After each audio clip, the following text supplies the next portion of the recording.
মামুনুল হকের ছেলে বাপ শাইখুল হাদিস সাহেব আজিজুল হক বুখারী যে অনুবাদ করেছেন এই অনুবাদ পড়া যাবে না। আধুনিক প্রকাশনী যে বুখারীর অনুবাদ করেছেন এই অনুবাদ পড়া যাবে না। আধুনিক প্রকাশনী এতই চালাকি করেছে। আবার বর্তমানে ইসলামিক ফাউন্ডেশনের যে অনুবাদ সহিহ বুখারী এই অনুবাদের মধ্যে একজন ইতিমধ্যে ডিজি ছিলেন শামীম আফজাল। এই লোকটা এত ধূর্ত আর এত বালখিল্য শ্রেণীর মানুষকে এত গালিগালাজ করত।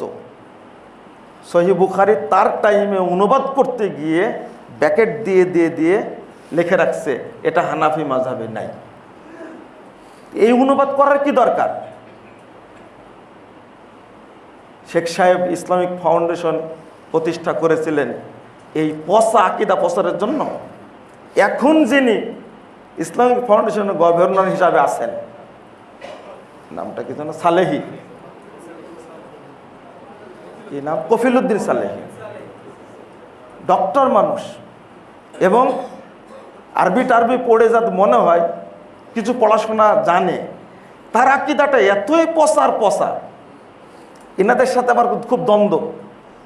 এ হলো পুরোটাই বেরলবি আর এরা হলো পুরোটাই কি দেওবন্দি। একজনের সাথে আরেকজনের মিল নেই। তো ইনারা যদি দায়িত্বে থাকেন তাহলে প্রচারটা কোনটা হবে? কোরআন হাদিসের প্রচার কোনোদিনই হবে না। প্রচার হবে কোনটা?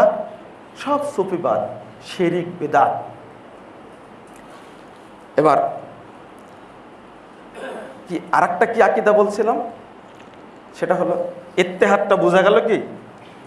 তো বোঝা গেল না? মানুষ অটো জিয়াউল কলম 35 পৃষ্ঠায় লিখছেন, বাংলা বই দেখবেন 62 পৃষ্ঠার মধ্যে আছে। তাওহীদে জাতি হলো এই যে, আবার দেখেন, তাওহীদে জাতি হলো এই যে বিশ্ব জগতের সব কিছুকে আল্লাহ বলে ধারণা করা। বিশ্ব জগতের সব কিছুকে, এটা কাদের ধারণা? কাদের ধারণা? এইটার বিরুদ্ধেই তো ডাক্তার জাকির নায়েকের একটা বক্তব্য আছে। তারা বলে সব কিছুই আল্লাহ, আর জাকির নায়েক দেখাচ্ছে কি সব কিছুই আল্লাহর। এই শুধু একটা কি রয়ের পার্থক্য। সব কিছুই আল্লাহ আর সব কিছুই আল্লাহর। এইটা বোঝানোর জন্য ডাক্তার জাকির নায়েক অনেক চেষ্টা করেছে, অথচ সেই আকীদা ঢুকে আছে কার মধ্যে? বাংলাদেশের দেওবন্দি আকীদাধারী যারা আছে তারা সবাই এই বিশ্বাস, এবং আমাদের টঙ্গীর মাঠের এই জামাত, তবলিগ জামাত, এই কাজটাই করে যাচ্ছে নীরবে নিভৃতে। আমরা কেউ বুঝি না। সৌদি আরব এই তবলিগ নিষেধ করেছে, তা আপনার কত মনে জ্বালা, তাই না? মনে খুব কষ্ট। এই জিয়াউল কুলুব বই উর্দু বাংলা উভয়টা মিলে পড়ে আপনাদের কাছে বললাম, আপনাদের কাছে থাকলে এই বই কখনো পড়বেন না, নিবেন না। শুধু তাই না, দেওবন্দি ঘরানার যারা অনুবাদ করেছে, যেমন এই যে মামুনুল হকের ছেলে বাপ শাইখুল হাদিস সাহেব আজিজুল হক বুখারী যে অনুবাদ করেছেন এই অনুবাদ পড়া যাবে না। আধুনিক প্রকাশনী যে বুখারীর অনুবাদ করেছেন এই অনুবাদ পড়া যাবে না।